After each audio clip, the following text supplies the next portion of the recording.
Hello, friends. Every step I'm about to share has been verified by the mechanics in the shop where I'm working, so take a deep breath. This can be fixed. If you're driving along and suddenly your Ford shows the message, Terrain Management System Fault, don't panic. It doesn't mean your car has decided to rebel against you.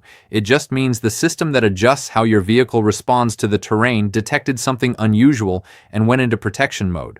Mechanics tell me that sometimes this message appears and disappears on its own, especially after driving over grass, mud, or snow.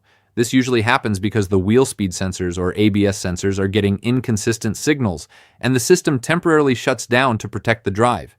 It doesn't always indicate a physical problem. Sometimes it's just an electronic scare. On vehicles with advanced suspension or MagneRide systems, the fault can also come from the Vehicle Dynamics Module software. Several people confirmed that a software update or a reset at the dealership permanently solved the message, showing that sometimes the problem is digital, not mechanical. Another important point from forums is electricity. A weak battery, loose connections, or corrosion in the wiring harness can send erratic signals to the modules and trigger the warning. Checking the battery and connectors can save you a lot of headaches before assuming something is physically wrong with the suspension or drivetrain. Many mechanics have also noticed that the message appears more often in certain climates or after software updates. Turning the car off and on usually resets the system temporarily. It's like the car taking a breath and saying, "Okay, everything's fine, for now."